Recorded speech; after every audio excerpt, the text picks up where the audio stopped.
Bonjour à tous, bonjour à ceux d'entre vous qui nous ont rejoints pour ce webinaire qui est consacré à évoquer des principes clés d'une bonne gouvernance.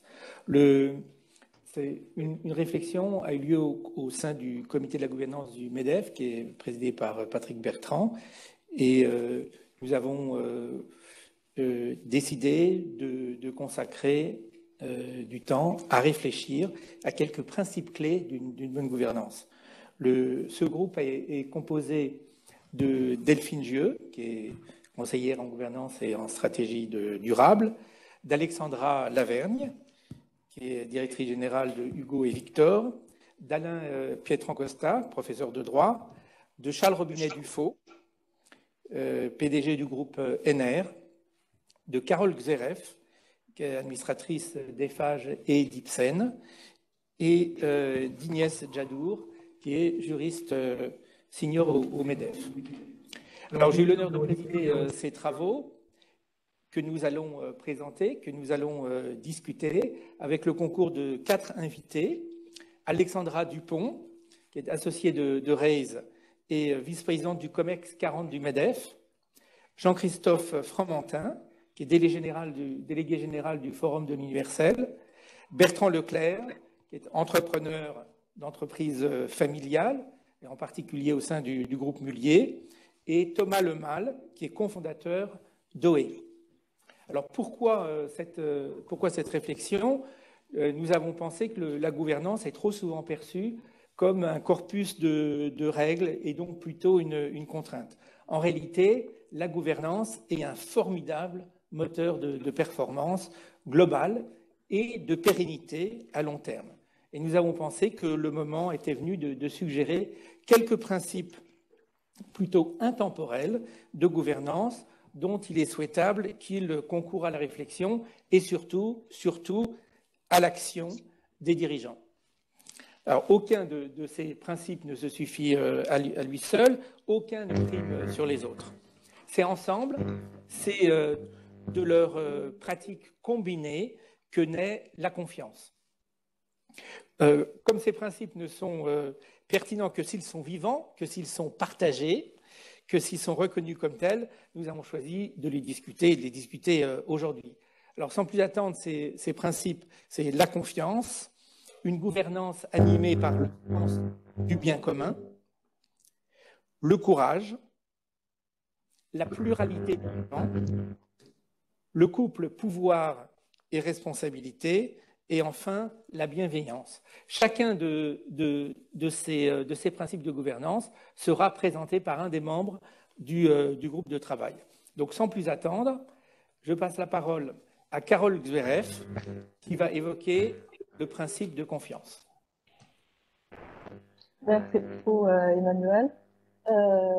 Je ne vais pas parler de la confiance, comment créer la confiance au sein des équipes en ligne.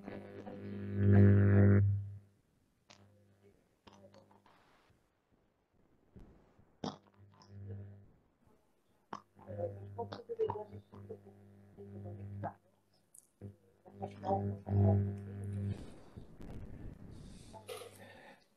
Carole, nous ne t'entendons pas. Je suis désolée. Est-ce que ça va mieux? Oui, c'est beaucoup mieux. Merci. Très bien. Donc, je disais que je ne vais pas créer la confiance, je ne vais pas parler de la confiance telle qu'on peut le lire dans le principe confiance de notre guide, parce que chacun va pouvoir le lire ou écouter l'audio de notre guide interactif après ce webinaire. Mais je vais plutôt donner quelques idées à partir de mon expérience, parce que j'ai appris la notion de confiance aux premières loges lors de mon expérience chez Essilor, grâce à l'attitude et la pratique qui était très prévalent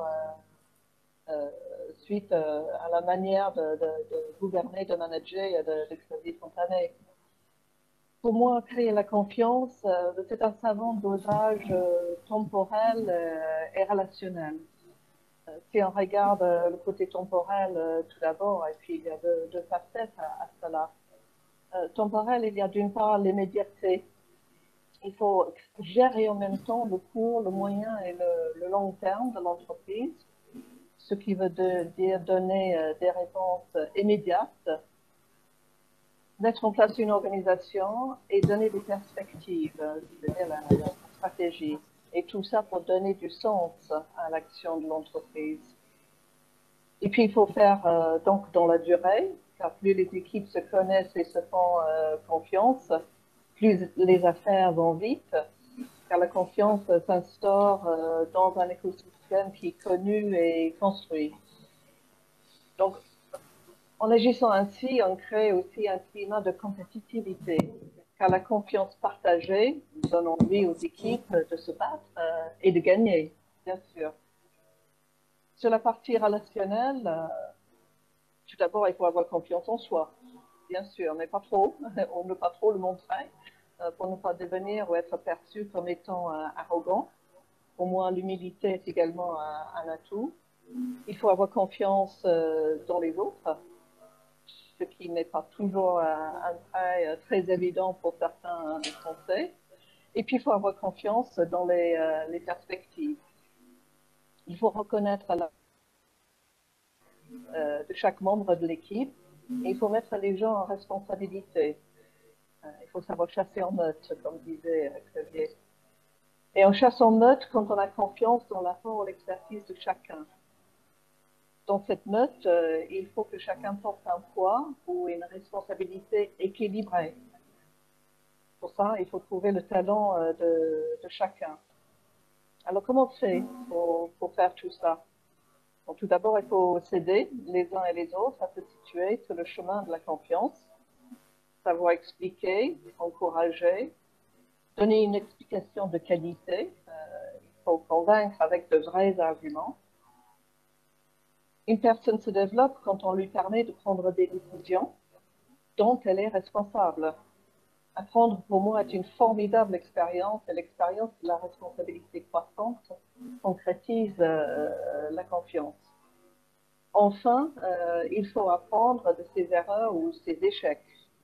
Il faut passer autant de temps à la pédagogie de l'erreur que ses succès. Et ce n'est pas la même chose que la critique ou la blâme facile. Je crois que j'ai aussi touché sur un certain nombre d'autres principes que nous allons découvrir ailleurs lors de ce webinaire, mais voilà une rapide illustration de la création de la confiance. Merci Carole. Je me tourne vers Alexandra Dupont. Alexandra, au moment où vous réfléchissez à un projet d'investissement, quels sont les éléments essentiels auxquels vous pensez pour déterminer si vous avez confiance? Bonjour à tous, merci. Alors, effectivement, on regarde toujours un certain nombre de critères dans les sujets dans le moment des décisions d'investissement. Et vous avez raison de le prendre sur déjà la thématique de la confiance, parce que c'est vrai qu'avant tout, on cherche à accompagner des équipes dirigeantes et donc des hommes. Nous, on a souvent tendance à dire que, bien sûr, il y a des marchés qui sont plus porteurs que d'autres, mais finalement, si on veut vraiment pousser un petit peu la réflexion jusqu'au bout, il n'y a pas vraiment de mauvais marché. Et à chaque fois qu'on a des échecs finalement avec des mauvais investissements, ce sont en général des problèmes d'hommes, des problèmes d'organisation et des problèmes au niveau des équipes dirigeantes. Donc c'est effectivement le vecteur humain qui est le facteur le plus important. Donc après, je dirais que moi j'ai plutôt tendance à avoir le postulat de la confiance a priori. Parce que je trouve que en termes de dynamique dans les interactions vis-à-vis des autres et vis-à-vis des dirigeants, c'est beaucoup plus positif. Je trouve que c'est épuisant en fait de partir du postulat de la défiance en sens inverse. Mais par contre, ce qui est vrai, c'est qu'il faut aussi que la confiance se mérite. Et donc, c'est pas simple de faire confiance et donc, c'est pas simple en face de recevoir la confiance. Donc, je dirais que pour nous, et pour moi, ce qui est fondamental, c'est de sentir en face de moi, chez le dirigeant et chez l'équipe dirigeante au sens large, une transparence, une éthique, une capacité d'écoute. Et donc, si je le tourne en sens inverse, oui pour la confiance, mais par contre, non si en face, je sens que voilà, la personne et l'équipe dirigeante ne va pas être dans cette dynamique vertueuse, entre guillemets. Et donc, effectivement, typiquement, quand on a quelqu'un qu'on sent être vraiment sur des ondes un peu négatives, manque d'éthique, etc., manque d'écoute, alors là, on n'arrivera pas à mettre en place le schéma de confiance. Et inversement, qu'est-ce que vous mettez sur le plateau de la balance pour qu'on ait confiance dans votre démarche? Quels sont les éléments qui vous apparaissent essentiels dans le dialogue que vous avez avec un entrepreneur? Je pense qu'il y a la bienveillance en sens inverse, c'est-à-dire que la capacité d'écoute aussi, bien sûr, hein, parce elle est vraie dans les deux sens, mais je pense qu'il y a aussi la bienveillance. Il faut essayer de regarder de manière objective et bienveillante de l'autre côté de la table, entre guillemets, les arguments, et voilà, et partir sur ce postulat. Et puis, et bien sûr, le dialogue, parce que tout n'est pas toujours positif dans une entreprise. Il y a des hauts, il y a des bas. Enfin, voilà, on sait tous, hein, la vie, effectivement, des entreprises n'est pas linéaire. Donc, il faut cette capacité de dialogue, d'écoute, de se dire les choses, tout simplement. Merci. Bertrand Leclerc, je me tourne vers vous. Au sein d'un groupe familial avec énormément de personnes très diverses, avec un historique, une culture bien établie, quels sont les éléments qui vous apparaissent essentiels? Quel est ce ciment de la confiance? Comment est-ce qu'il se concrétise? Merci, bonjour à tous. Je dirais d'abord que la confiance, c'est le moteur des échanges. Donc l'économie, elle repose essentiellement sur la confiance. Quand on a confiance dans l'économie fonctionne, et quand les repères de la confiance disparaissent, on voit que se grippent beaucoup de choses. Dans notre environnement familial, la confiance, c'est un point très important. Elle repose sur des règles du jeu qui sont claires et qui sont assumées par chacun. Je crois que Alexandra l'a bien rappelé, il faut une réciprocité.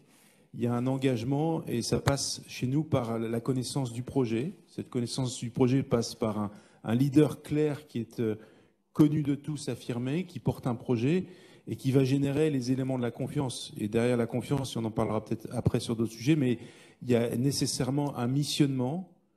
Et missionnement suppose de missionner et de recevoir cette mission et d'assumer dans la dualité qu'on exerce chez nous le fait de mériter. Comme le disait très bien Alexandra, la confiance, on l'accorde et elle se mérite tous les jours.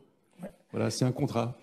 Est-ce que vous pensez que la transparence est un préalable nécessaire à la confiance? Je crois qu'elle est induite. Et si nos entreprises peuvent se développer avec autant de collaborateurs, c'est parce que la transparence est là. Et on en parlera sur les notions de partage. C'est évidemment un corollaire. Et derrière la confiance, il y a aussi, je crois qu'Emmanuel, tu pourrais en parler aussi, la notion d'éthique qui est transverse, sans doute, dans nos entreprises. Oui, souvent on dit que la confiance est la monnaie de l'éthique. Plus on se comporte de façon éthique, plus on génère un actif d'une nature particulière qui est la confiance. Avec cette particularité que c'est un actif qui n'apparaît nulle part dans les comptes. Les tables, les chaises sont dans les comptes, mais la confiance, qui est un actif tellement précieux, tellement important pour évaluer la pérennité d'une organisation, et actuellement n'est nulle part. Il faudrait qu'on trouve un moyen de le mesurer et de pouvoir communiquer dessus. En tous les cas, la confiance appelle à l'exemplarité, parce qu'on demande cette réciprocité dans un engagement simple, et donc ça commence par soi-même. Enfin...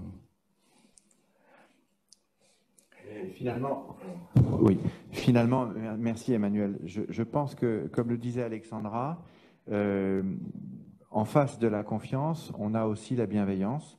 Et finalement, même si nous parlons tous là de principes de gouvernance, on parle de valeurs. On parle de valeurs. On a une certaine idée de la gouvernance en donnant les principes sur lesquels on a travaillé et en les partageant. Quand on dit que la confiance doit se mériter au quotidien, généralement on dit à un client, en tout cas c'est ce qu'on lui dit, nous, merci de votre confiance, on doit la mériter au quotidien, cette confiance. Chaque jour, on doit renouveler la façon dont on se comporte pour que vous sentiez que vous avez eu raison de nous faire confiance. Et c'est la même chose entre les collaborateurs. Et donc la confiance entre les collaborateurs, on en parlera plus tard, c'est la bienveillance. Et derrière tout cela, ce sont les valeurs. Et quand vous parlez de transparence, aujourd'hui, on est dans un monde qui, par définition, est transparent. C'est-à-dire que hier encore, on pouvait imaginer des personnes qui se comportent d'une certaine manière dans leur foyer, d'une certaine manière dans leur travail, mais ce n'était pas toujours aligné, en fait. Et on reconnaissait ensuite, on était très surpris de voir que certaines personnes n'avaient pas le même comportement. Aujourd'hui, ça ne passe plus, ça, et tant mieux, parce que quand on parle de valeurs, je suis persuadé que les valeurs dont on parle et que l'on met en avant dans une entreprise ou dans des principes de gouvernance, c'est celles que l'on doit s'appliquer quand on est seul devant son miroir dans sa salle de bain. Et par conséquent, faire confiance des équipes ou à des parties prenantes en fait dans une entreprise, eh bien c'est absolument essentiel, mais on leur fait confiance parce qu'on sait que sur la durée, quels que soient leurs interlocuteurs, ces personnes se comporteront de la façon dont on attend qu'elles se comportent parce qu'elles se sont positionnées de telle et telle manière qu'on a voulu leur faire confiance et on est heureux de leur faire confiance et ensuite elles sont heureuses de mériter cette confiance. Bon, c'est aussi en temps d'épreuve qu'on mesure ce qu'est la confiance, parce que dans les rapports humains ou dans les rapports avec une organisation, il peut y avoir des hauts et des bas, et c'est dans les périodes de marée basse que la question de la confiance, qu'on mesure vraiment la qualité de la confiance. Mais pas que. Bien sûr. Tous les principes de gouvernance, l'esprit d'équipe, la solidarité, la confiance dans les uns et les autres, se mesurent évidemment à l'aune de journées plus difficiles, puisque c'est la vie de l'entreprise que de traverser des périodes plus compliquées. J'ajouterai un dernier point. Dans nos principes de fonctionnement de gouvernance, on applique derrière le missionnement la subsidiarité.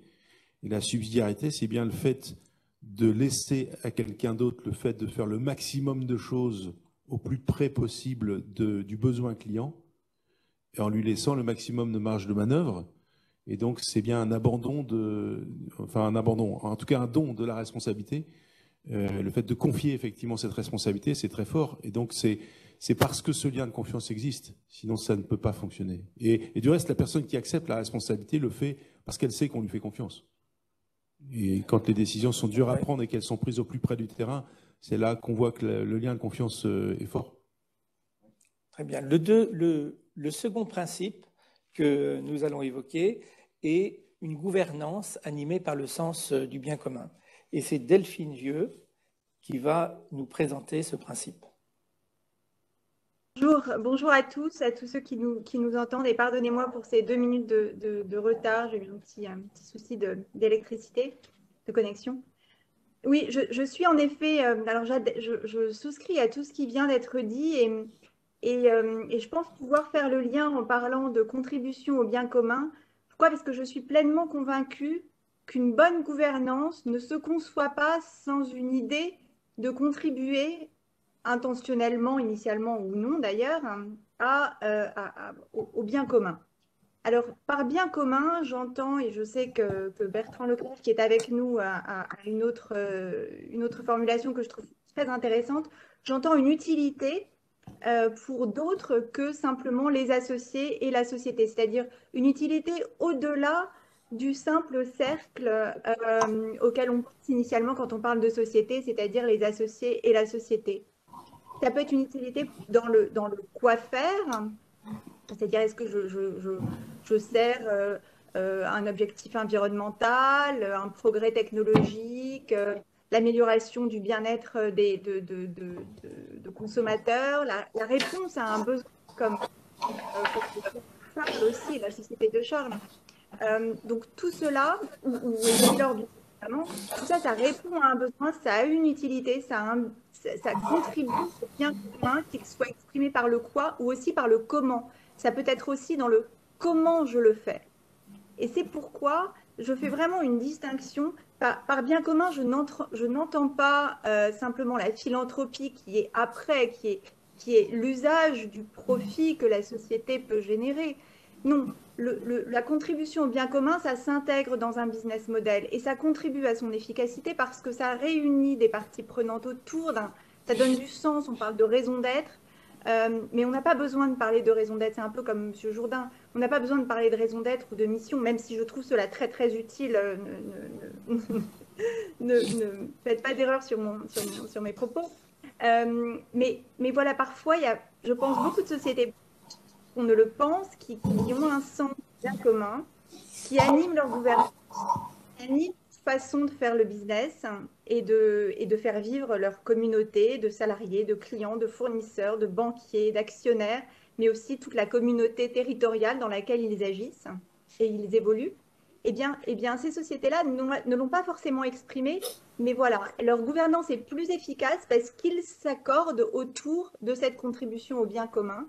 Et là, je fais le lien avec ce que vous avez tous les deux dit, Emmanuel et Charles, nous parlons de valeur et de valorisation. Et ici, c'est une valeur qui contribue à la valorisation de l'entreprise parce que ça améliore son efficacité, parce que ça fédère les parties prenantes, les acteurs de la société. Alors, on dit parties prenantes, mais avant, on disait tout simplement l'écosystème de la société. Ça fédère tous ceux qui contribuent à son succès.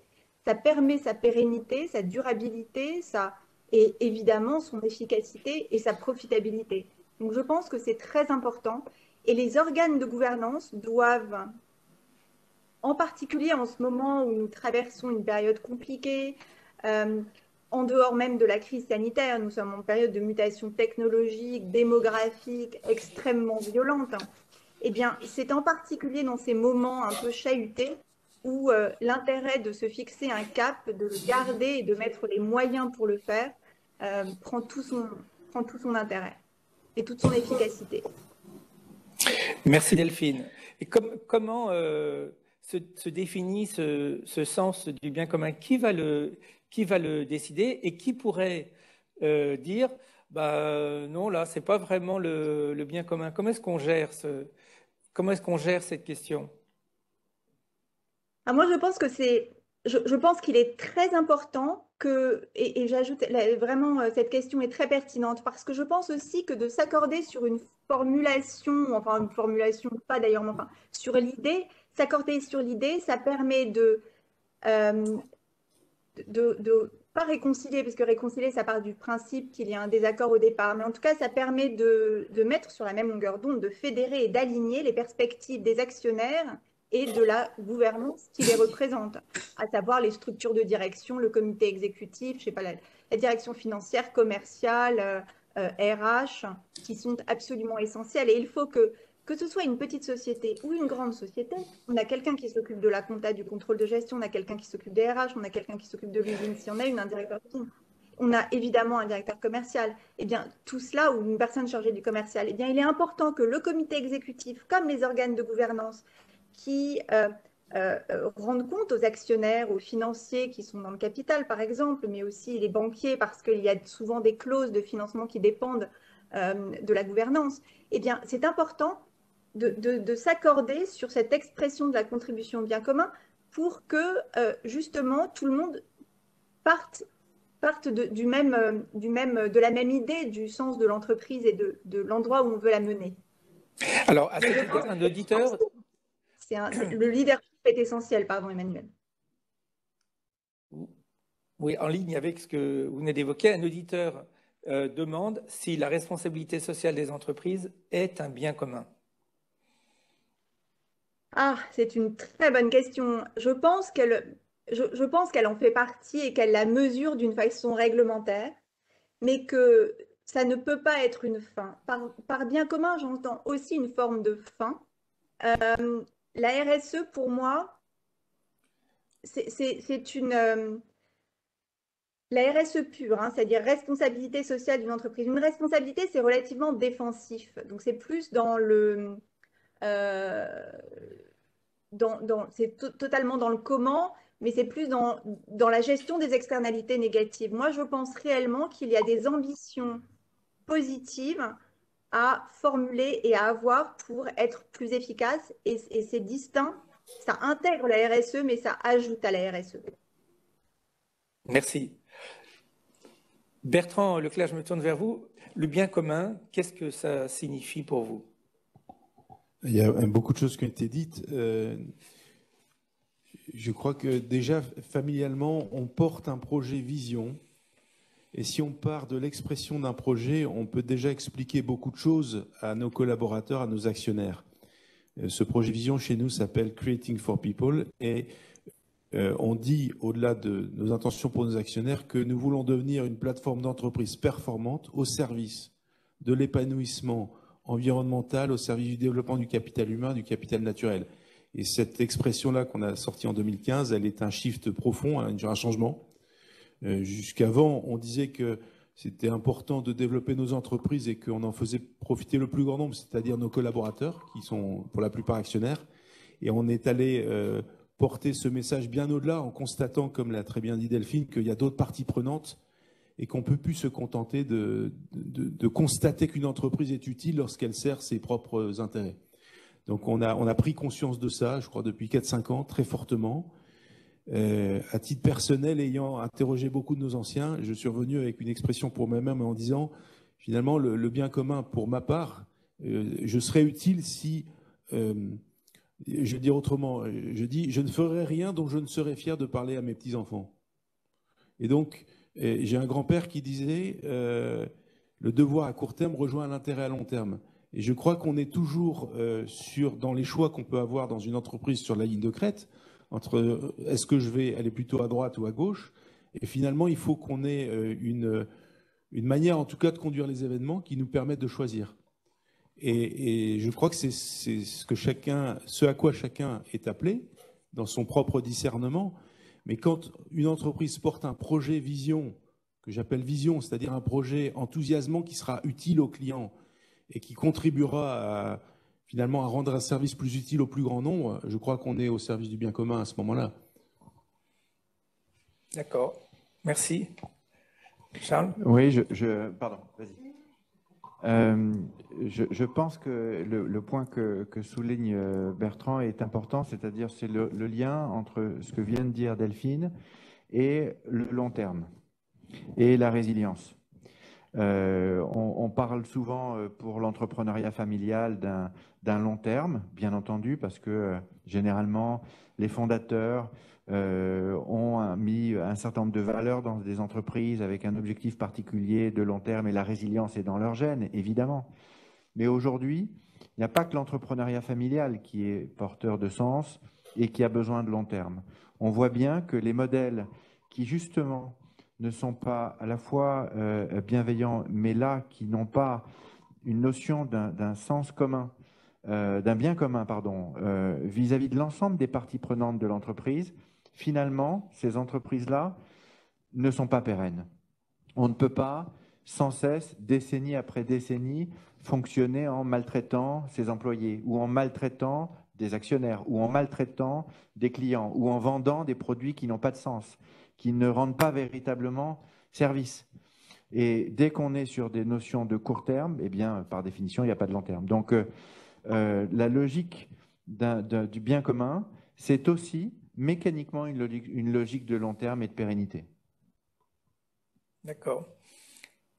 Alexandra. J'ajouterais également que tous les propos qui ont été avancés, c'est une notion qui est applicable à l'ensemble des sociétés, qu'elles soient territoriales, parisiennes, petites, grandes, qu'on vienne de la créer, comme avec Thomas récemment, ou qu'on soit sur des maisons historiques, ancestrales, avec des valeurs communes. C'est vraiment un principe, même si les autres le sont également, mais qui est d'autant plus applicable. On peut créer un bien commun en créant une entreprise ou en, je dirais, héritant d'un héritage avec des valeurs et en s'appuyant sur ce bien commun-là. Et alors, comment cette réflexion est partagée au sein de vos organisations? Comment est-ce que vous en discutez? Comment est-ce que ce sens du bien commun émerge? Alors nous, on est une entreprise de service, donc je dirais le sens du bien commun, il émerge de deux façons. La première, c'est que on ne veut pas vendre un produit qu'on n'achèterait pas. Donc, on ne veut pas vendre quelque chose qui n'a pas de sens réel pour le client sur le moyen et long terme. Et dans les assurances, il y a beaucoup de produits qu'il ne faut pas acheter. Donc, on peut déjà faire le tri, dans la banque aussi. Et la deuxième chose, c'est qu'on doit traiter avec équité tous les partenaires de l'entreprise et les parties prenantes. Mais j'en parlerai tout à l'heure peut-être sur la bienveillance. Il faut faire attention non plus, il faut faire attention également à ne pas être trop bienveillant ou à ne pas être bienveillant dans l'erreur. Parce que si on est trop bienveillant sans regarder quels sont les principes de fonctionnement d'une entreprise, eh bien on la perd aussi. Quand on fait tout pour un client, quel qu'en soit le coût, pour ne pas reprendre une formule qui a été utilisée, quoi qu'il en coûte, mais on est toujours plus généreux avec l'argent des autres, ça c'est bien connu. Eh bien, on perd la logique même de pérennité de l'entreprise. On met en péril l'entreprise parce qu'elle veut faire des choses très très bien, mais elle n'en a pas les moyens. Donc il ne faut pas non plus aller il faut garder un équilibre. En revanche, dès qu'un équilibre, à mon avis, est bien organisé entre les différentes parties prenantes et que l'activité même de l'entreprise a du sens, eh bien, on est dans la préservation d'un bien commun et le développement d'un bien commun pour moi. Merci. Alexandra Dupont, je me tourne vers vous pour savoir comment vous abordez cette question du bien commun lorsque vous réfléchissez à un projet d'investissement. C'est une question qui est effectivement fondamentale et moi je partage tout ce qui a été dit. Je pense que c'est une lame de fond de toute façon le besoin de bien commun et la responsabilité sociétale des entreprises. Je pense qu'on en est encore qu'au début, entre guillemets, et qu'avec les nouvelles générations aussi arrivant, on va de toute façon avoir ces besoins et ces thématiques de plus en plus forts parce qu'on le voit avec tous les collectifs étudiants qui ont eu lieu et beaucoup de témoignages au sens large des nouvelles générations. Il y a vraiment la recherche du sens dans le travail.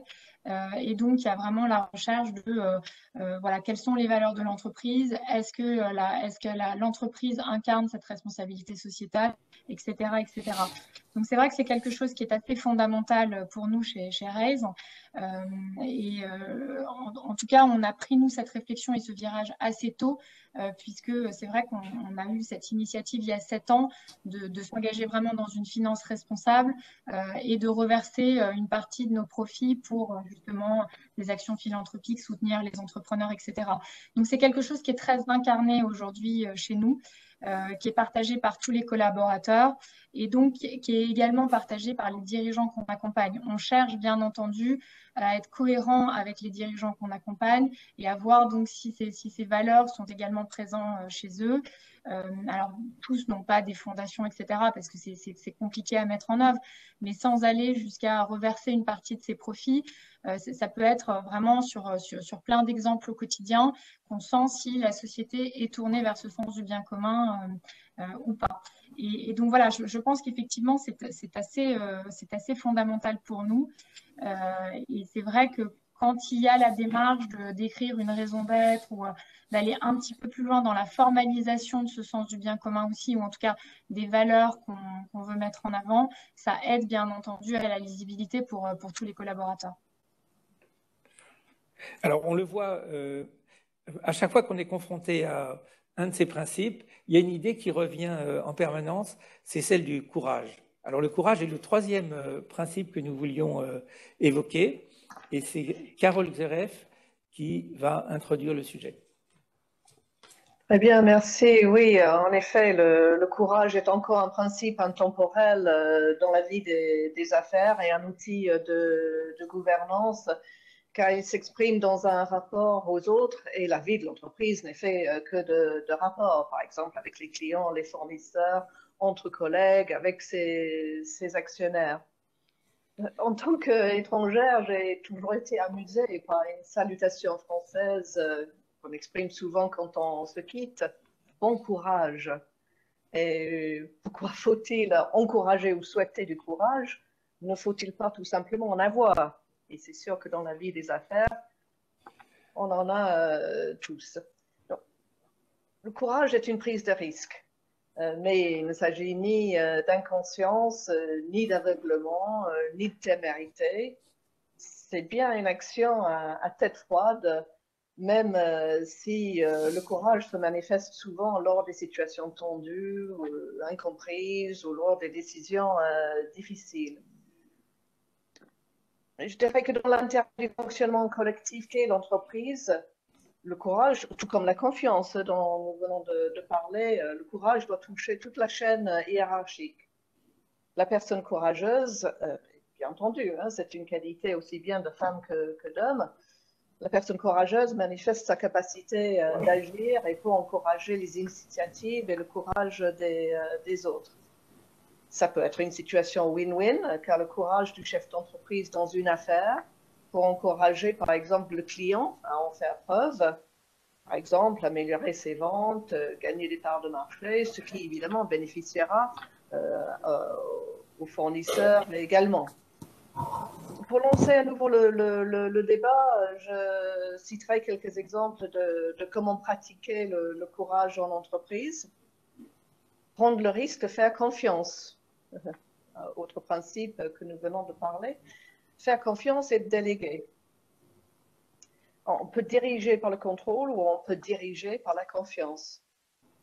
Encourager le débat contradictoire en entreprise et l'apprentissage d'autres expériences pour plus d'efficacité opérationnelle. Permettre le droit à l'expression des émotions et des peurs. Agir différemment et sortir de la relative tranquillité d'absence de décision. Ou alors le confort de prendre toujours les mêmes décisions.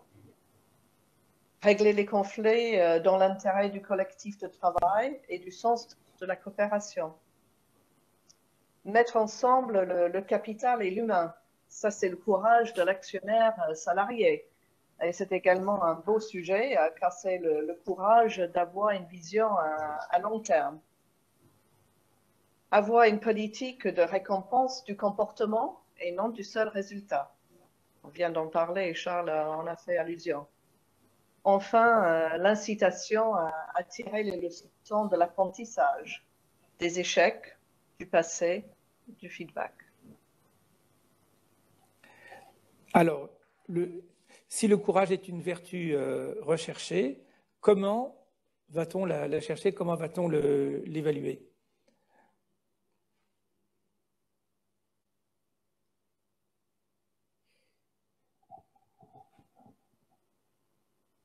Ou l'absence de courage? À qui tu poses la question? Ben déjà, le courage de répondre à cette question. Exactement, voilà. Non, instinctivement, le courage, je pense que là, avec les derniers mois qu'on vient de vivre, c'est ce qui me vient tout de suite à l'esprit.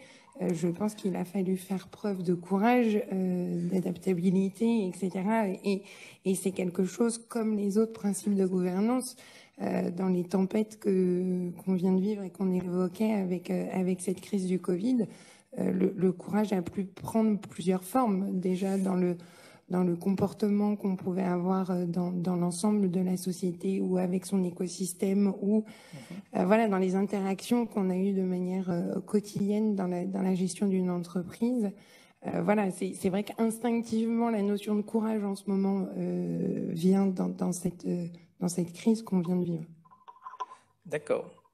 Alors, quid des dirigeants, des personnes qui semblent avoir du courage envers et contre tous? Comment fait-on? Par exemple, dans un grand groupe familial où il y a beaucoup d'intervenants, il y a beaucoup de personnes, qui identifient les courageux, par exemple? Comment va-t-on les promouvoir, leur donner une place? Parce que le courage, c'est parfois le courage de dire non, hein, de résister. C'est le courage de dire oui, mais c'est le courage de dire non également. Je ne sais pas s'il y a une place à donner. En tout cas, il y a des décisions à prendre. Et je me suis noté deux, trois petits éléments de réflexion. Le courage, c'est aussi, dans certains cercles où on doit prendre des décisions, c'est savoir dire non. Savoir dire non, c'est savoir l'expliquer. C'est toujours plus facile de dire oui à court terme. De temps en temps, on doit dire non. Et il y a des instances où on doit dire souvent non. Et ça, c'est pas facile. Je dirais le courage, c'est aussi savoir donner du temps. Je crois que ça a été rappelé. Et puis, je dirais, le courage aussi appelle à la transparence. Parce on peut engager avec courage des actions quand on a ce lien de confiance, on en parlait tout à l'heure, qui invite effectivement à prendre des risques, à oser parce qu'on est en équipe, parce qu'on se soutient, parce qu'on est transparent. À l'opposé, et peut-être dans des contextes familiaux, on est challengé dans la gouvernance, et parfois parce qu'on connaît ou qu'on aime des gens, on serait peut-être un peu plus difficile dans la décision. Et donc je crois que le courage, il appelle à séparer ce qui est du factuel et de l'émotion. Et ça, c'est pas simple. Et ça demande vraiment de faire cet effort permanent. Est-ce qu'on est en train de parler de la mission ou est-ce qu'on parle de la personne, hein? Et donc bien séparer ces éléments-là, je pense que c'est aussi faire preuve de courage, parce que le courage, c'est pas toujours être très populaire, hein. Voilà. Et donc le rappel des règles de gouvernance est là pour nous aider aussi. La dualité, c'est effectivement qu'il y a un rendu compte à un moment donné, et qu'il y a une sanction positive ou négative qui peut intervenir. Voilà. Et puis, je vais dire une chose aussi très simple, hein, c'est en France en tout cas, ou dans certains lieux, on est très fort pour décrire des éléments de vision, des éléments de contexte, un projet, et après, il faut le faire. Et donc, c'est dire ce que l'on va faire et faire ce que l'on a dit qu'on allait faire. Je crois que ça vient assez naturellement, mais la nature, faut la provoquer de temps en temps, hein, il faut du tempérament. Merci. Pour rebondir sur le mot de popularité que vous avez évoqué et de courage d'agir, je me tourne vers Jean-Christophe Fromentin qui nous a rejoint. Bonjour. Monsieur Fromentin, qu'est-ce que le courage, qu'est-ce que ça signifie pour vous et comment l'exercez-vous? Bonjour, vous m'entendez là, ce que je ne vois pas si l'icône. C'est bon? On vous entend très bien. Écoutez, et on vous voit très bien. Le courage, je pense que le courage est vraiment indexé sur la vérité. C'est-à-dire que, en fin de compte, quand les choses sont vraies, quand elles sont transparentes, hein, le mot vient d'être utilisé, le courage vient assez naturellement. Et le courage de penser sa ville sur le long terme, le courage d'avoir une vision pour son entreprise, le courage d'avoir un parti pris et de ne pas être dans un espèce de consensus permanent un peu stérile. Donc, il ne s'accepte, il ne se comprend que s'il est motivé, avec des choses tangibles, avec des choses vraies, avec des choses bien analysées et bien construites. Donc, le courage politique, en tous les cas, tel que je le ressens dans un mandat local, il est vraiment consubstantiel de la vérité, d'une forme de transparence, de clarté, d'authenticité dans la relation. Et il est également lié à la liberté qu'on a. On est d'autant plus en capacité de s'engager et d'être, entre guillemets, courageux dans les initiatives qu'on prend, que l'on n'a pas des renvois d'ascenseur dans tous les domaines et dans toutes les composantes. Être libre et être totalement dédié à la mission qu'on a, et ne pas avoir ces interférences qui peuvent être partisanes dans le monde politique, qui peuvent être des renvois d'ascenseur, qui peuvent être le fruit d'un favoritisme dans tel ou tel domaine. Être libre de tout ça, ne pas être pollué par tout ça, être totalement libre, c'est un élément qui fait que le courage arrive naturellement. Et je crois que dans nos univers, hein, que ce soit politique ou économique, l'authenticité de la relation qu'on a avec les autres, notre altérité, elle est malheureusement souvent polluée. Et donc, on ne peut pas vraiment dire ce qu'on pense pour telle raison. On ne peut pas s'engager vraiment parce qu'il y a un risque collatéral sur quelqu'un à qui on doit renvoyer l'ascenseur, etc. Et donc, bien sûr, hein, c'est une vision un peu idyllique, mais plus on est vrai dans la manière dont on avance, plus on est libre, et plus on est libre, plus on est enclin à des options courageuses. Ça ne veut pas dire qu'on est courageux, mais il y a des options courageuses, ce qui est, à mon avis, un peu différent. Est-ce que vous pensez que le courage est actuellement, et dans nos organisations, est suffisamment récompensé et reconnu? Moi, je pense que, oui, si on considère que courageux, c'est aller au bout de ses idées, Je pense que quand on est persévérant dans ses idées, on en a les effets et les récompenses. Malheureusement, vous voyez, beaucoup ne vont pas au bout de leurs idées, de cette pollution, les éléments de conjoncture, les éléments de court terme, les contingences s'invitent finalement dans cette temporalité dont on a besoin pour réaliser des choses qui ont du sens. Et donc c'est à cette aune, dans ces perturbations, que finalement on perd son cap. La métaphore du bateau, oui, elle est assez claire, hein. On tient son cap si on sait où on va, et malgré les tempêtes, on en revient toujours à son cap. Malheureusement, dans beaucoup de cas, et l'actualité politique le montre très souvent, hein, mais je pense qu'il y a le même risque dans une entreprise, à trop vouloir gouverner sur des objectifs de court terme, à trop vouloir dire oui à tout le monde, à trop vouloir être consensuel, on en perd son objectif, on en perd son cap, et on en perd finalement le bénéfice de ce qu'on peut en attendre pour rejoindre votre question sur la récompense. Je ne sais pas si le mot est bon d'ailleurs, hein, parce que je crois qu'on n'agit pas pour une récompense, on agit pour réaliser quelque chose qui nous est cher, oui. Et c'est ce succès qui tient lieu de récompense. Très bien. Non, mais je suis tout à fait d'accord avec Jean-Christophe parce que ce dont il parle dans le monde politique, c'est-à-dire de cette pression de renvoi d'ascenseur, c'est ce dont parle Bertrand dans les grands groupes familiaux où l'affect vient polluer des solutions de bon sens ou des décisions de bon sens. Et il ne faut pas être pollué par l'affect. En fait, il faut avoir le courage d'être toujours en phase avec l'intérêt de l'entreprise. Mais en même temps, le courage, il est consubstantiel avec la prise de risque, avec l'entrepreneuriat. Il faut tenter des choses. Et puis, il en faut davantage qui fonctionnent que de choses qui ne fonctionnent pas. Mais en même temps, il faut tenter des choses. Et donc, derrière le courage, il y a aussi le droit à l'erreur. Et en même temps, le fait de croire, je pense plus à une équipe qu'à un leader. Je crois qu'aujourd'hui, véritablement, on démontre un peu dans toutes les organisations que c'est le courage d'une équipe et pas uniquement d'une personne, mais donc de la personne qui va convaincre aussi une équipe. Et on voit bien un certain nombre de succès d'entreprise où, pendant une période où personne ne croyait à tel ou tel projet, où certains avaient raison trop tôt, ceux qui ont tenu bon et qui ont eu le courage de continuer d'investir dans une direction, finalement, comme le dit très justement Jean-Christophe, arrivent à être récompensés parce qu'ils ont eu cette ténacité, en fait, cette persévérance.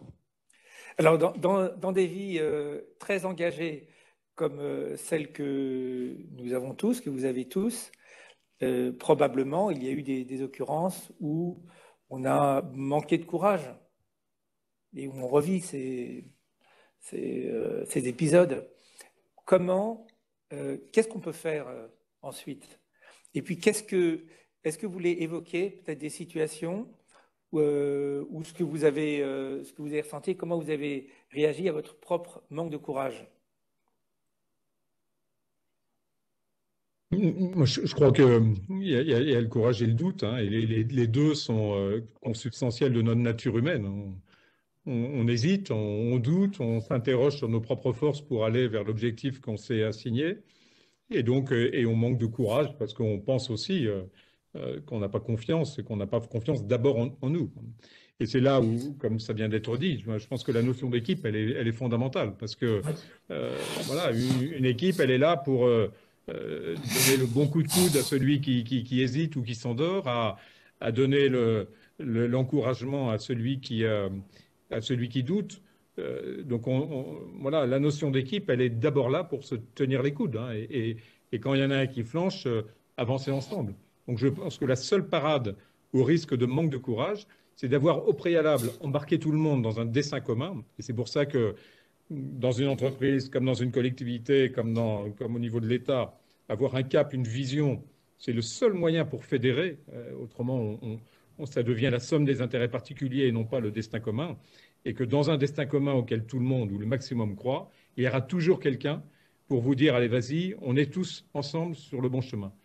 Voilà. Mais ça suppose de regarder tous dans la même direction. Merci. Alors, Thomas Lemal, qui est entrepreneur, chef d'entreprise dans le secteur viticole, connaît évidemment actuellement une situation dramatique pour beaucoup de ses parties prenantes. Thomas, comment se manifeste le courage, votre courage, celui de votre organisation dans ce cadre-là? Merci pour cette question et bonjour à tous. Oui, c'est un bon sujet de quelle ampleur on donne, quelle vision on donne à l'équipe, du coup, dans ces moments où c'est un peu mouvementé. Mais j'ai l'impression que le courage, il vient aussi dans la réponse qu'on veut par rapport au bien commun. C'est-à-dire que si on est mauvais avec ses équipes, bah, très vite, elles vont nous le rendre. Si on est mauvais avec ses actionnaires ou son comptable, très vite, il va nous le rendre. En revanche, par rapport au bien commun, il n'y a personne vraiment en face qui représente la planète ou qui représente le bien commun au sens large, quoi. Et donc là, j'ai l'impression qu'il faut aussi une bonne dose de courage pour aller servir le bien commun avec notre équipe, euh, alors que personne en face, entre guillemets, nous met la pression, sinon la situation qu'on connaît, quoi. Voilà, et après, nous, plus simplement par rapport à votre question, bah, je pense que c'est la vision qu'on donne, quelle sortie on va avoir, quelle réponse on donne là et comment est-ce que on peut agir face à la crise. Nous, on fait partie dans ce monde viticole des chanceux, si je puis me permettre, parce qu'on s'en sort correctement. Mais c'est vrai qu'on est dans un univers qui est très secoué. Merci. Nous allons passer au principe suivant, qui est la pluralité des talents.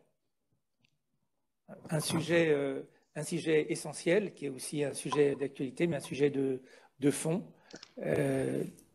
Et c'est Alexandra Lavergne qui va nous introduire ce sujet.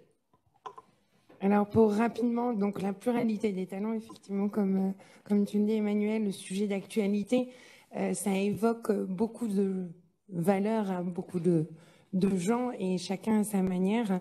Mais on revient sur des principes fondamentaux qui est qu'on est avant tout en présence d'un capital humain. Et c'était déjà le cas sur les précédentes valeurs que nous avons évoquées comme la confiance ou le courage. Donc, c'est déjà le point de base. C'était de dire qu'effectivement, une bonne gouvernance ne pouvait pas éviter ou écarter ce principe, puisqu'à la base, on avait ce capital humain. Donc, la pluralité des talents, elle est diverse. Elle regroupe une diversité des points de vue, une diversité des compétences, la fameuse égalité homme-femme, clairement d'actualité. Mais également, on évoquait les aspects générationnels, donc l'âge qui peut composer la gouvernance et qui apporte encore plus aujourd'hui avec des visions différentes, comme on l'abordait précédemment sur le bien commun, puisque la jeune génération a une approche totalement différente sur cette sens de bien commun. La diversité culturelle. Après, on a une diversité des savoirs et des expériences. Tout ceci mis ensemble fait qu'effectivement, ça donne un socle assez fondamental sur la bonne gouvernance. Maintenant, la qualité d'une gouvernance, d'un point de vue de la pluralité des talents, elle se pose sur deux aspects un peu fondamentaux, qui est savoir identifier et anticiper ses besoins, mais également, et pas forcément aller toujours chercher ailleurs ce qu'on pourrait avoir en présence, mais également révéler du coup et promouvoir du capital humain et des personnes réellement déjà présentes au sein de l'organisation et qui pourra apporter énormément dans le principe de gouvernance que vous souhaitez mettre en place.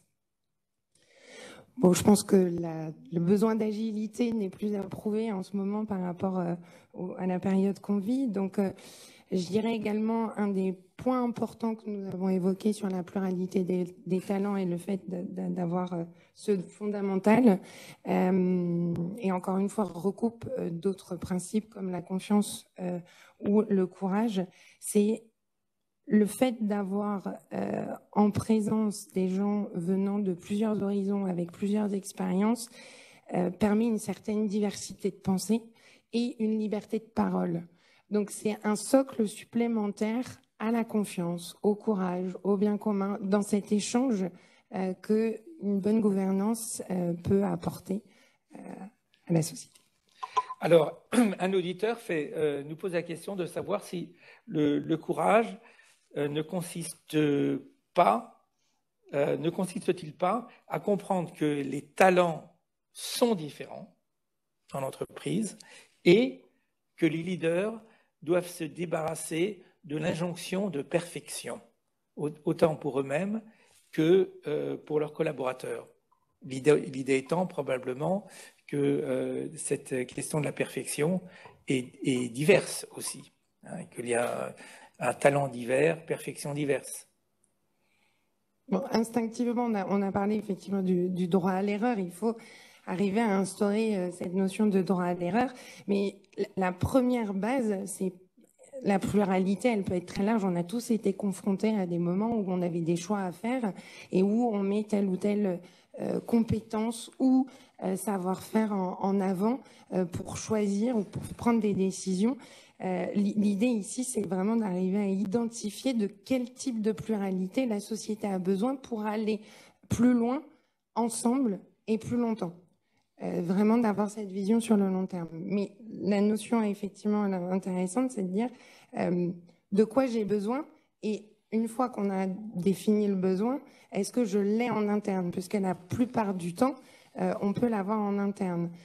Et il faut arriver à élargir cette vision sur les critères si on parle de choisir des administrateurs par exemple, il faut arriver à élargir les critères pour identifier ces besoins. Ça peut être des besoins créatifs qui sont pourraient être contre-intuitifs dans certains secteurs. Voilà, mais effectivement, il y a cette vraie notion de définition du besoin et de définition des critères pour arriver à identifier et qualifier les bonnes personnes. Alors là, que peut-on faire, que devrait-on faire pour promouvoir la diversité, la pluralité des valeurs au sein de nos organisations? Alors ça peut être au sein d'un conseil d'administration, au sein d'une entreprise, au sein d'une équipe, au sein d'un conseil municipal. Comment promouvoir et respecter cette pluralité des valeurs?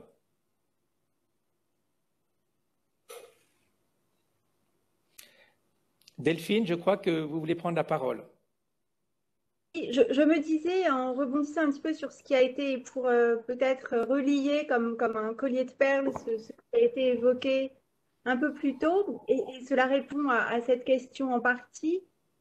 Je pense que la pluralité de talents, comme le courage, se déploie d'autant plus qu'il y a de la confiance et de la bienveillance. Parce que la pluralité de talents, ça veut dire plus de points de vue contradictoires.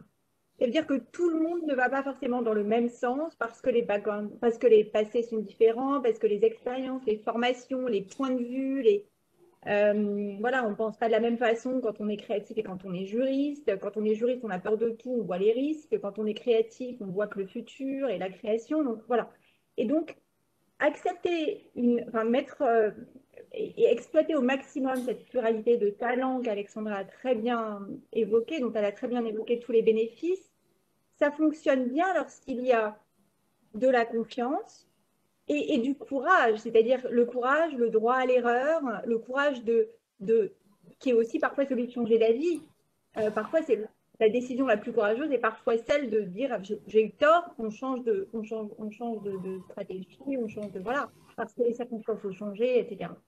Et je pense que la pluralité de talents s'exprime d'autant plus et exprime d'autant plus tout son intérêt lorsqu'elle s'assoit sur les autres valeurs qui ont été évoquées et en particulier le courage et la confiance. Alors là, je me tourne vers chacun d'entre nous. Comment ou avez-vous eu l'expérience de lutter contre la tentation de recruter des personnes qui vous ressemblent?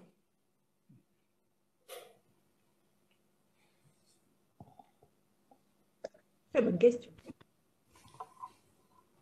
Je vais faire peut-être un détour, mais c'est sûr que dans des grandes organisations, on a tendance à vouloir nommer celui qui était le meilleur chef de rayon, le meilleur directeur de magasin, le directeur pays. Et on dit c'est celui-là qu'il faut mettre. Et donc on a le travers de cela, c'est le caractère endogène. Et donc il faut faire très attention à ce qu'on puisse avoir une pluralité effectivement de talents et de savoir être accueillant. Or, ces entreprises ont une telle culture, une telle force dans leur culture que finalement accueillir la différence, c'est compliqué. Et donc c'est un vrai défi, je crois, et c'est un sujet immense, mais on a un rôle en tout cas dans notre écosystème, on fonctionne avec 4 valeurs. On dit l'homme premier, l'entrepreneur, l'autonomie, le long terme. Et donc, si on dit l'homme premier, on doit essayer de tout faire pour que chaque personne puisse se développer et développer ses talents. Ça paraît du bon sens, mais il faut le faire.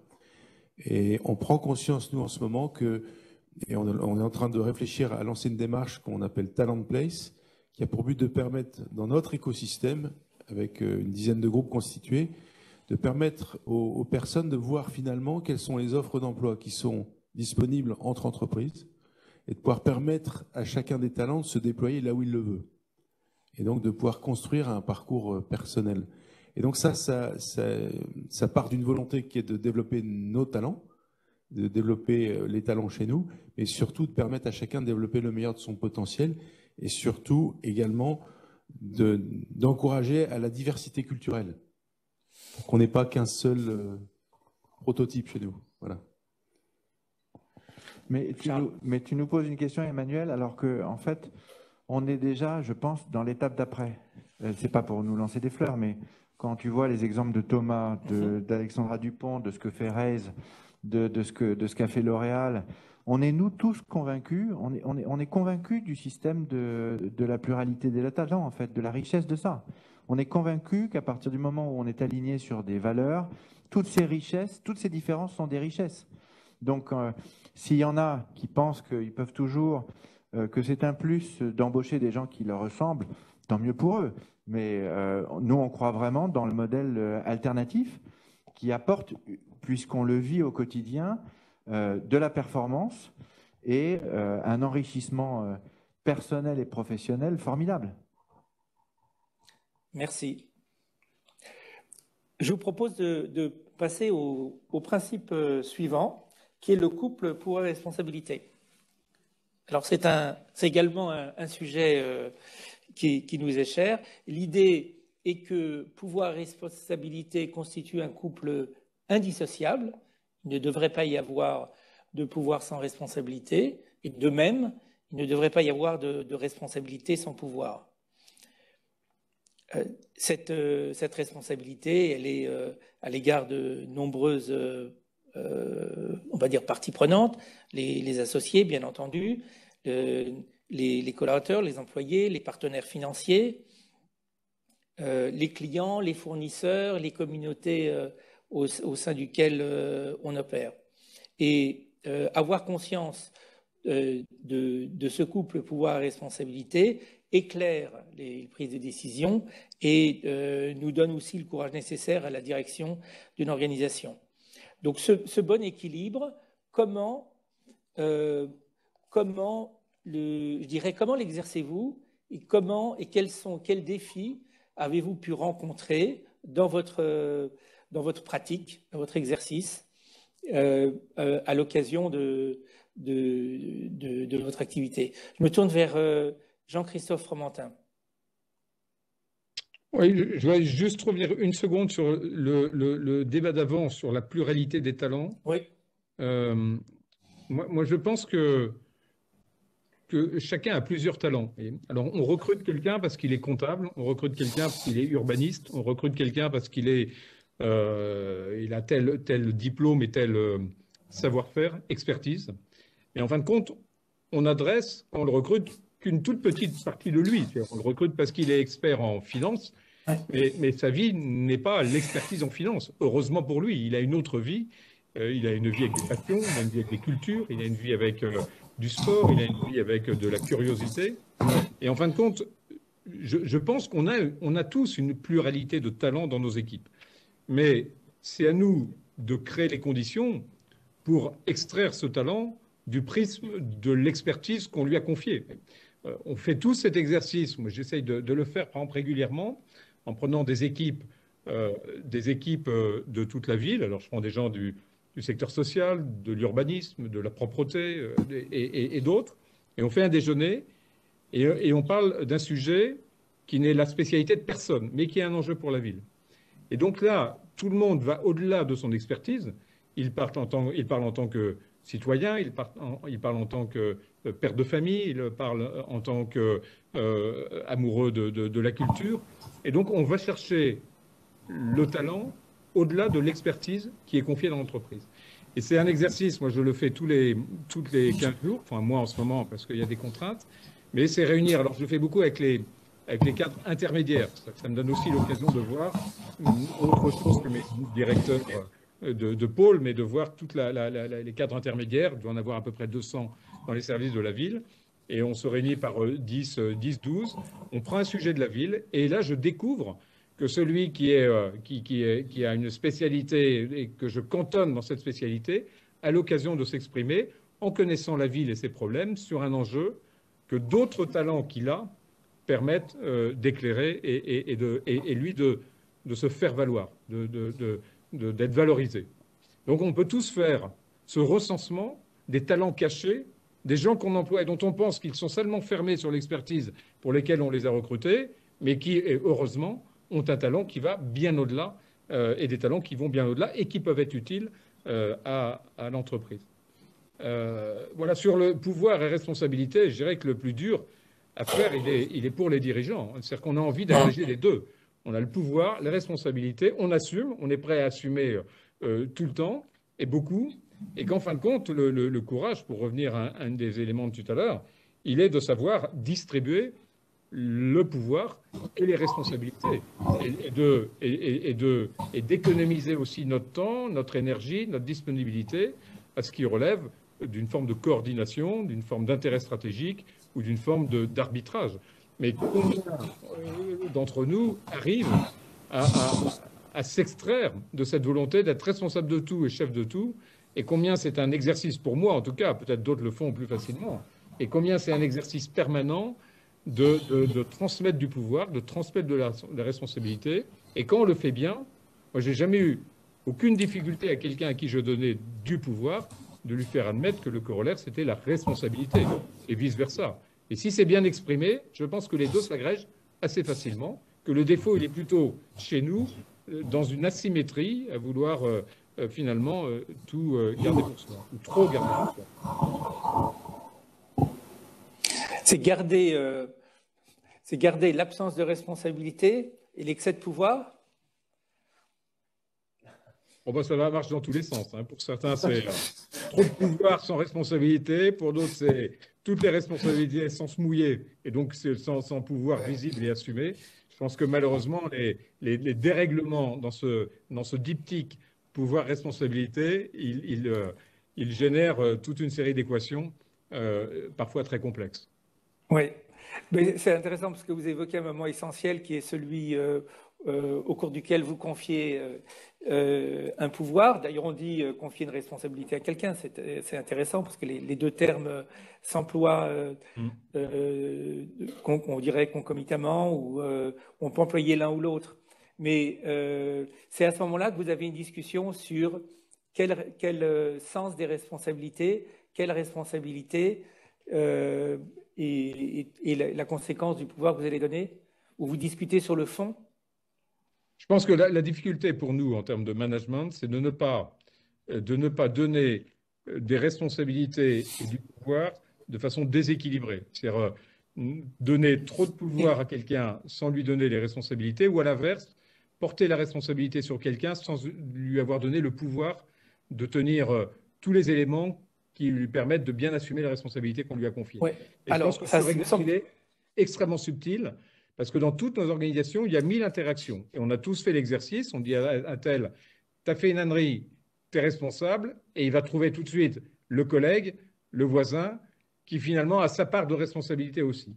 Donc le bon réglage de ce qu'on donne comme pouvoir et de ce qu'on est prêt à donner comme responsabilité, il est, me semble-t-il, très subtil, et il ne marche que si la personne à qui on le confie est d'accord pour en accepter l'un et l'autre, le pouvoir et la responsabilité. Et c'est un accord de confiance, c'est un accord qui ne, c'est pas une injonction, c'est pas combinatoire, c'est un dialogue qui permet ensuite de donner à chacun à la fois le pouvoir d'agir et la responsabilité d'assumer les actes qu'il a gérés ou générés. Alors, vous évoquez en filigrane une question qui me semble essentielle, qui est celle de la transparence au moment où s'établit cette relation avec le couple pouvoir-responsabilité. Puisque une des difficultés que peuvent connaître les organisations, comme peuvent connaître les hommes et les femmes à titre individuel, c'est l'absence de transparence, l'absence de clarté sur le contrat moral, on va dire. Absolument. Il faut que ça soit partagé avec les autres. Il ne faut pas passer des petits contrats privés. Il faut que ça soit des contrats visibles et que tout le monde connaît. Et comme ça, la chaîne de responsabilité est totalement transparente et claire pour tout le monde. Merci. Thomas, comment se vit pour vous ce couple pouvoir et responsabilité? En fait, j'aime bien regarder cette question-là sous le regard du bien commun et de comment, avec notre entreprise, on peut faire le bien, ou chercher à faire le bien. On voit l'ampleur de la crise climatique, sociale et autres. Quelque part, nos entreprises en sont quelque part responsables. Et en même temps, on a le pouvoir, j'en suis convaincu, de changer les choses, de bousculer les lignes, de motiver nos équipes, de mettre nos talents, nos outils, nos usines au profit du bien et du coup d'être une réponse à la crise qu'on a et qu'on aura quelque part de plus en plus.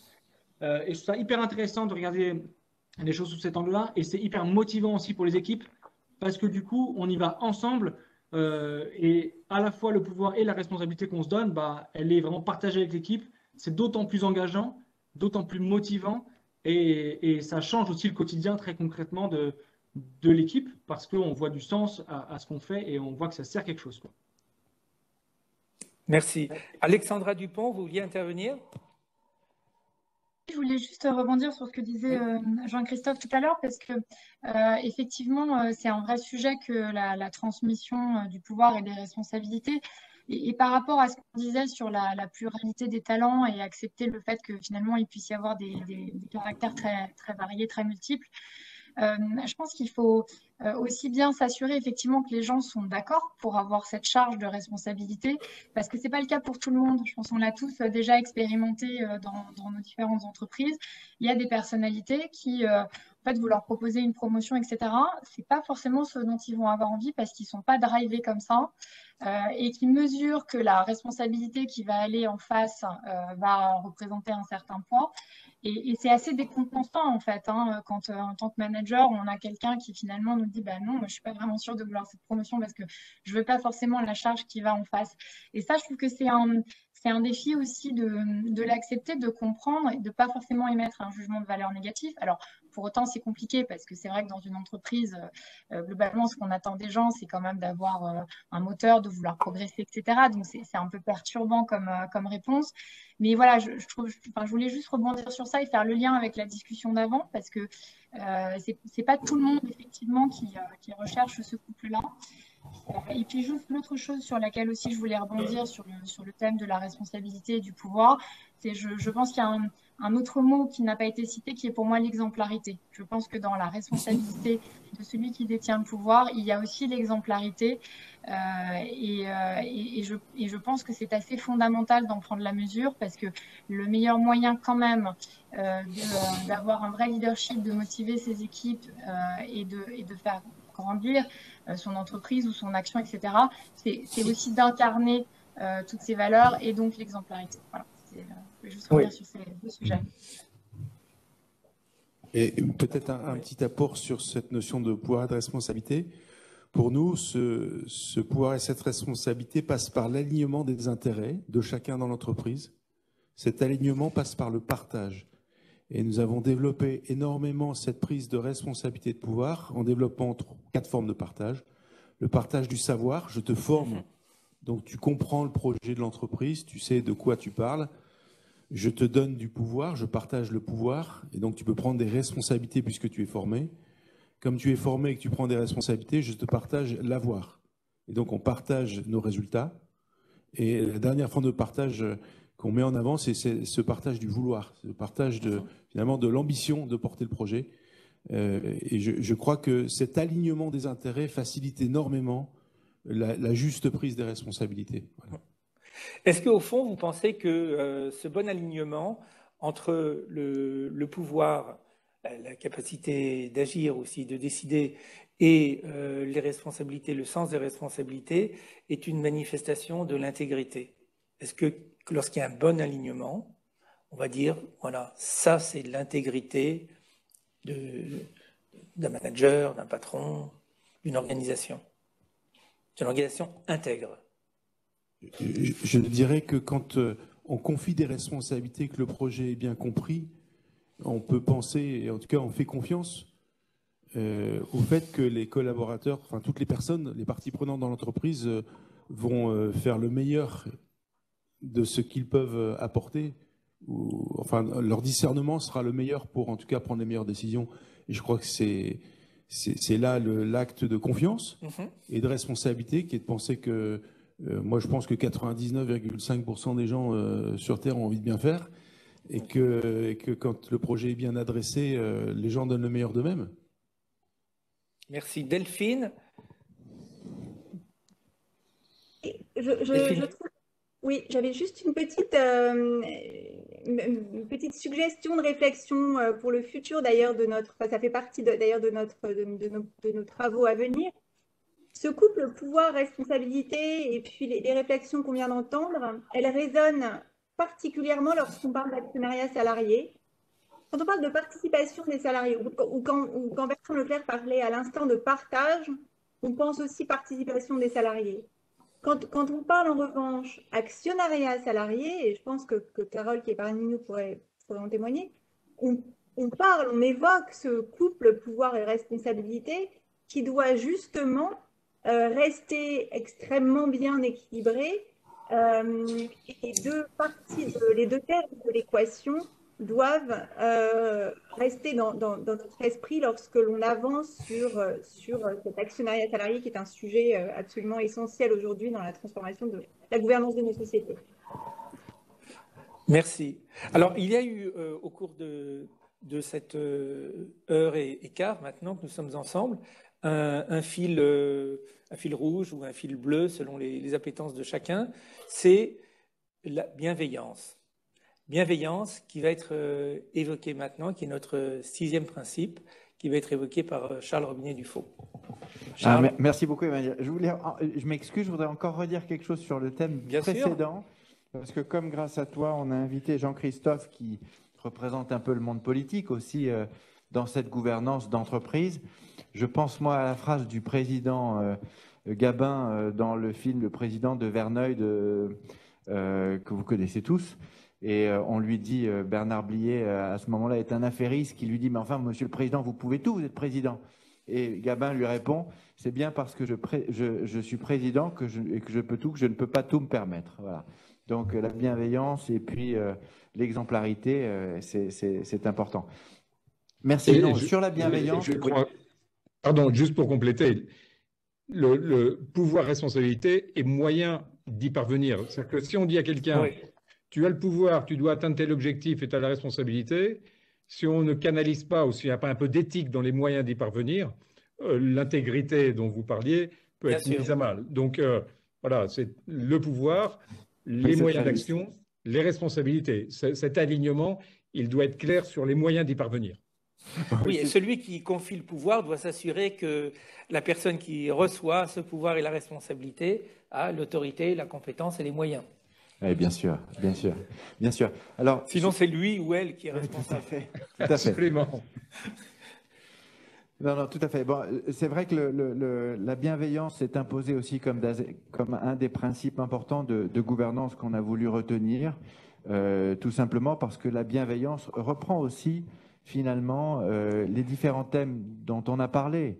Le respect, le courage, le droit à l'erreur, cette écoute. C'est pas la peine de faire venir des talents très différents, des gens de différentes cultures, différentes expériences et des âges différents pour n'en écouter que certains. Donc la bienveillance, c'est l'écoute. C'est l'écoute de l'ensemble des parties prenantes, mais aussi de l'équipe de direction quand on parle de gouvernance. Donc c'est l'écoute et c'est aussi le fait de pouvoir avoir tort, d'avoir une confrontation réelle, un échange réel. Mais la bienveillance, ce n'est pas non plus comment dirais-je, elle n'est pas l'ennemi de la performance. Voilà.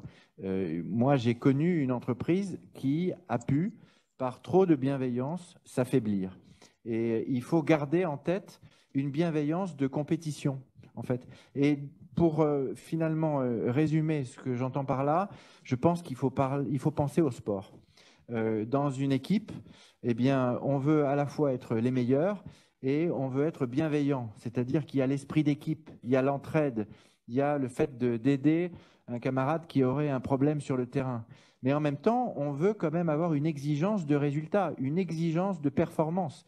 On est en compétition permanente dans le monde de l'entreprise. Et donc, ce n'est pas parce qu'on va être bienveillant qu'on ne va pas être performant. Justement, c'est l'alliage des deux qui est intéressant.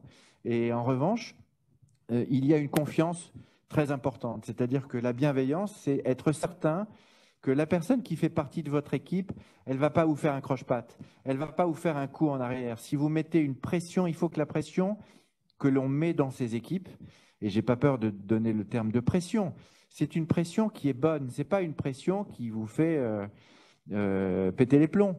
C'est une pression qui est bien ajustée, mais qui est saine. C'est-à-dire qu'on va tous dans le même sens et on n'a pas quelqu'un, à un moment donné, qui va vous tirer dans le dos. Non, on a une confiance dans l'équipe et par conséquent, donc, on a une bienveillance, mais une bienveillance qui est productive d'une excellence opérationnelle, en fait. C'est ça, pour moi, la bienveillance dans l'entreprise. Mais évidemment, elle s'impose comme un principe de gouvernance parce que s'il n'y a pas de bienveillance, eh bien, on ne sait pas dans quel sens on peut travailler et dans quel sens on doit travailler. Et c'est aussi, pardon, le respect. La bienveillance, pour moi, est très, très accolée au respect que l'on doit, à la fois, encore une fois, aux parties prenantes, mais à l'écoute des collaborateurs et puis même des collaborateurs qui se sont succédés pour faire ce que l'entreprise est aujourd'hui, parce qu'il y a des entreprises plus anciennes. Et par conséquent, il faut respecter aussi tout ce travail et cette accumulation de travail qu'il y a eu pour ne pas le détruire. Et cette bienveillance, c'est aussi le transfert du savoir-faire, c'est l'investissement pour l'avenir, c'est recruter des personnes que l'on va former, c'est l'apprentissage, c'est tout ça la bienveillance. Donc il y a énormément d'éléments qui sont inclus dans ce principe de gouvernance auquel on croit, la bienveillance. Est-ce que l'un d'entre vous veut réagir sur ces questions de savoir si la bienveillance est une qualité requise, plus que nécessaire, requise pour exercer des responsabilités? Bah, moi, je pense qu'elle est essentielle, hein. Tout simplement que quelqu'un sente de la bienveillance, il se révèle, il se déploie, il illustre et il met en avant ses talents. Si on sent l'inverse, si on sent qu'on ait une défiance vis-à-vis de soi, et tout le monde peut le sentir dans une organisation ou une entreprise, ben on ne va pas donner le maximum de son potentiel. Donc, être bienveillant, c'est effectivement savoir valoriser quelqu'un à sa juste valeur et respecter quelqu'un. Quand vous êtes valorisé et respecté, vous déployez davantage vos qualités. Quand vous êtes, quand ce regard n'est pas porté sur vous, vous les gardez pour vous, vous les renfermez, vous vous limitez au strict nécessaire. Donc, on a fait récemment une tribune dans les Échos avec Augustin Pelluel-Marmont sur la bienveillance et la modernité de la bienveillance, justement dans la société et dans nos organisations sociales ou économiques. Et c'est un peu la conclusion de cette tribune, c'est de dire la bienveillance révèle les talents de chacun. Et on a repris une phrase qui est dans l'encyclique du pape sur la fraternité, qui dit « Il n'y a pas de pacte social sans pacte culturel, et faites de la bienveillance une valeur culturelle, vous verrez combien la performance, entre guillemets, bien sûr, pas simplement la performance technique, mais la performance globale sera meilleure parce que chacun retrouvera une utilité et donnera le maximum ou tendra à donner le maximum dans la mesure où son utilité sera reconnue. Moi, je crois que c'est une des valeurs extrêmement contemporaines, la bienveillance, qu'on doit vraiment stimuler dans nos engagements. Merci. Ah oui, tout à fait. Je vais dire une chose très simple. Enfin, la bienveillance, en définition du dictionnaire, c'est vouloir du bien. En tout cas, c'en est une. Et la meilleure façon de la vivre ou de l'expérimenter, c'est de voir l'accueil client qui nous est fait quand on va dans un commerce ou dans une entreprise, quelle qu'elle soit, ou une administration. Et je trouve que la bienveillance, on la voit tout de suite. Vous vous sentez bien accueilli quelque part dans un hôtel, un restaurant, dans une mairie, enfin, que sais-je. Vous voyez bien comment se traduit du stagiaire jusqu'au président de la société cet acte de bienveillance. Et faites la différence, faites l'expérience, vous verrez. Au sourire détendu des équipes qui s'occupent de leurs clients. Oui, oui, absolument. Et à la sincérité. À la sincérité, ce ne sont pas des phrases automatiques, ce sont des réflexes, ce sont des coups d'œil, ce sont des mains tendues que l'on voit spontanées. Et dans des organisations bienveillantes, on le sent tout de suite. Je suis tout à fait d'accord. Merci, Alexandra. C'était pour appuyer le propos. Je pense même effectivement que quand on est dans la défiance, voire l'inverse, la malveillance, quand on a une vraie suspicion de malveillance de la part de ses dirigeants ou de ses responsables, ou quels que soient les niveaux, où même un client va pouvoir s'en rendre compte, effectivement, on paralyse complètement la société dans son ensemble. Et on tire, je dirais, presque le pire des gens, parce qu'ils sont dans cette défiance permanente qui, alors, va à l'encontre de l'ensemble des principes qu'on a évoqués. La confiance, la pluralité des talents. Vous ne pouvez pas mettre en avant les talents dans votre entreprise s'il n'y a pas ce socle de bienveillance. Donc, c'est presque dans l'effet inverse. Soit vous vous paralysez avec cette suspicion de malveillance ou malveillance, soit mécaniquement, on est obligé d'aller vers la bienveillance. Et donc, finalement, il faut toujours arbitrer entre la bienveillance et l'exigence. Oui, mais la bienveillance, c'est aussi une exigence vis-à-vis de soi, parce que, comme l'indique Alexandra, lorsque dans des organisations qui ont compris que la bienveillance, il faut la vivre et pour l'entretenir et la développer, eh bien, quand dans ces organisations-là, des personnes qui ne sont pas forcément bienveillantes les intègrent et qui peuvent être malveillantes, en fait, elles sont exclues très rapidement par la communauté. Très rapidement, elles s'excluent d'elles-mêmes. Du style, non, chez nous, ça ne se passe pas comme ça. Non, là, tu as triché, ben non, désolé, on ne peut pas comprendre, on ne va pas t'appuyer parce que tu as triché. Très amusant de voir comment, dès que l'organisation fonctionne d'une certaine manière, elle n'accepte absolument pas que quelqu'un vienne et fonctionne avec d'autres règles. Merci. Thomas, vous vouliez partager votre réflexion? Oui, juste un petit mot sur les conditions de la bienveillance aussi. Je pense que c'est important que dans nos structures, on mette en place les conditions de la bienveillance. Et ce n'est pas que lié à la culture de la boîte, même si forcément ça peut aider. Il y a aussi, je pense, des process à mettre en place, des fonctionnements. Et je crois qu'il y a aussi la relation au temps que nous, dirigeants et nous, organisations, on se donne. J'ai l'impression que la bienveillance a besoin de temps, mine de rien, le temps pour être avec les salariés, le temps pour être en équipe, le temps pour les gens de gagner ou de déployer leurs talents, etc. Et là-dessus, je pense que c'est un vrai défi. À la fois, on va aller très vite pour aller vite.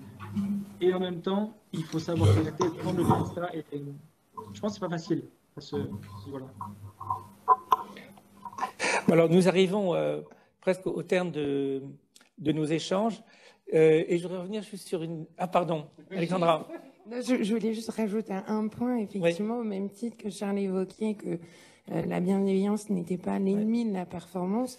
De la même manière, la bienveillance n'est pas l'ennemi de la justice. Enfin, c'est pas parce qu'on est bienveillant qu'on n'est pas juste et qu'il faut avoir le courage d'être juste tout en étant bienveillant. Et on retourne encore une fois sur des principes équivalents d'exemplarité et de justice, parce que la bienveillance, c'est pas la bienveillance à tout prix et que justement l'ensemble de l'organisation ne le comprendrait pas. Un excès de bienveillance, ça serait contre-intuitif et contre-productif. Voilà. En effet. Alors, mais en tout cas, quand on suit tous nos principes de gouvernance, on est quand même extrêmement bon sur l'horaire. Hein. Oui. Tu vois, on tient le timing. C'est quand même déjà formidable. Oui, alors justement, on va pouvoir tenir le timing aussi en répondant de façon extrêmement brève à la question qui nous a été posée par l'un des auditeurs, paradoxalement tout au début, et qui nous a demandé s'il fallait auditer ces 6 principes. Très rapidement. Est-ce que vous diriez oui, non? Est-ce que ça a un sens?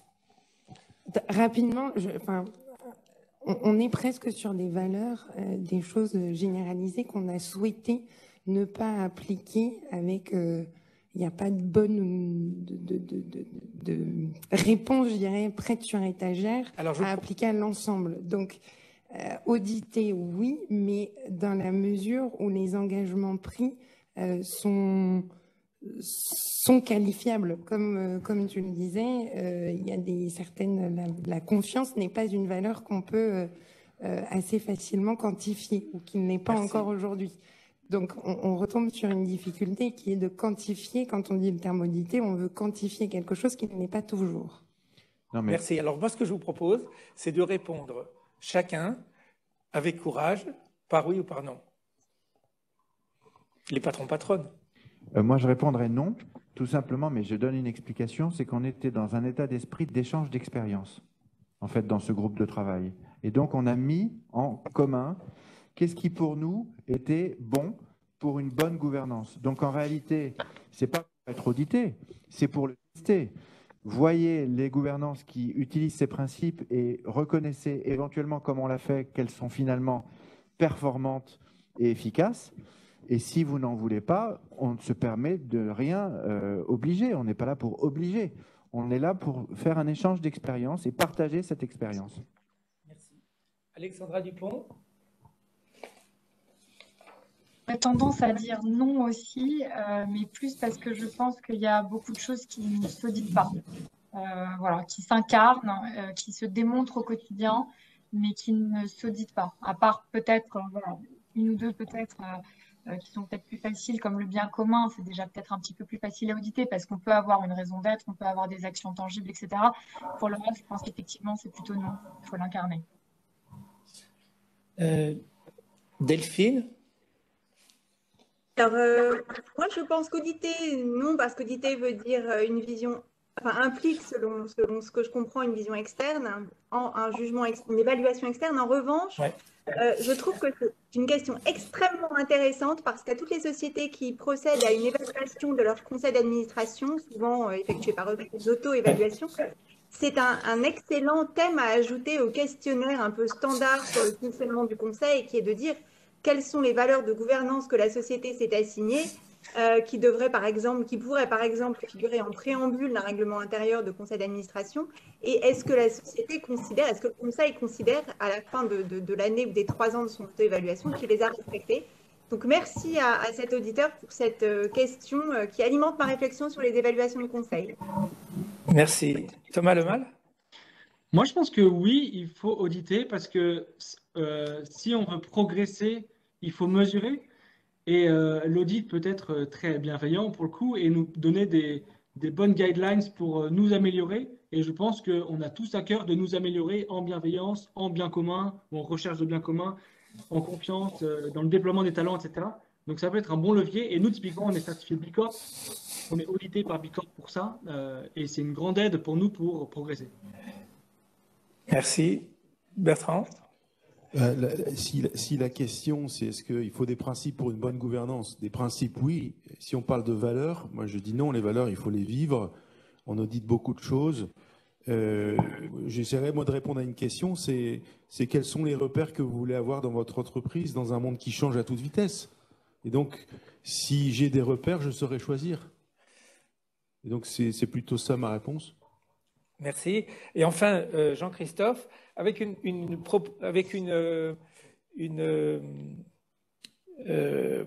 proposition supplémentaire, on dit souvent ce qu'on ne mesure pas n'existe pas.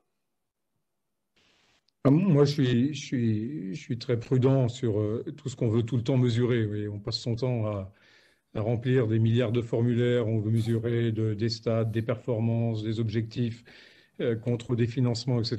Je pense qu'il y a heureusement des domaines de la vie qui ne sont pas à rentrer dans des cases. Qu'une entreprise, qu'une organisation ait des valeurs, qu'elle les mette en avant, c'est extrêmement important. Mais après, on est tous sanctionnés par des acteurs que ce soit des clients, que ce soit des administrés, que ce soit des partenaires. Et on l'a évoqué à plusieurs reprises dans nos échanges, la cohérence. Mais celui qui ne met pas sa manière de fonctionner en ligne avec les valeurs qu'il affiche, il est mort, il n'a pas d'avenir. Et il ne peut embarquer personne dans une aventure. Et donc, vouloir tout auditer, vouloir auditer des valeurs et des choses qui procèdent d'une alchimie beaucoup plus complexe que n'importe quel auditeur pourrait essayer d'analyser, me paraît un peu hétérodoxe par rapport justement à des principes qui appartiennent aussi au bon sens, à la nature humaine. Et je pense que tout simplement, amener les entreprises à dévoiler une raison d'être, c'est-à-dire à projeter leurs valeurs, leurs objectifs, est un pas énorme. Et ensuite, c'est la cohérence ou l'incohérence qui fera naturellement l'audit de la sincérité des engagements pris. Merci. Et enfin, Carole Xeref. Oui, je souscris à ce que M. Fromentin vient de dire et je pense qu'on a un rappel par rapport à ces éléments qui sont tous extrêmement importants, mais c'est un sentiment, c'est subjectif, c'est que dans ces principes que nous avons présentés pendant 1h30, il n'y a aucun qui ne suffit à lui seul. C'est un mélange, c'est transverse, c'est un maillage. Un principe n'est pas plus important que les autres, donc c'est extrêmement difficile quand on doit construire dans ce maillage d'avoir un audit de ces éléments-là. Je suis aussi d'accord avec le fait qu'il faut toujours se projeter et faire croître, faire augmenter, faire ressentir ces valeurs, mais je ne serai pas en faveur, en l'état actuel des choses, d'un audit. Merci. Donc nous arrivons au terme de nos échanges. Merci à tous d'avoir partagé vos convictions et au-delà par vos valeurs. Vous avez la possibilité de nous rejoindre sur LinkedIn, le comité de gouvernance des entreprises MEDEF. Vous y retrouverez les guides des 6 principes de base de gouvernance, de bonne gouvernance, pourrait-on dire. Vous y retrouverez également d'autres informations et documents. Et je vous dis à bientôt. Merci Emmanuel. Merci, à bientôt.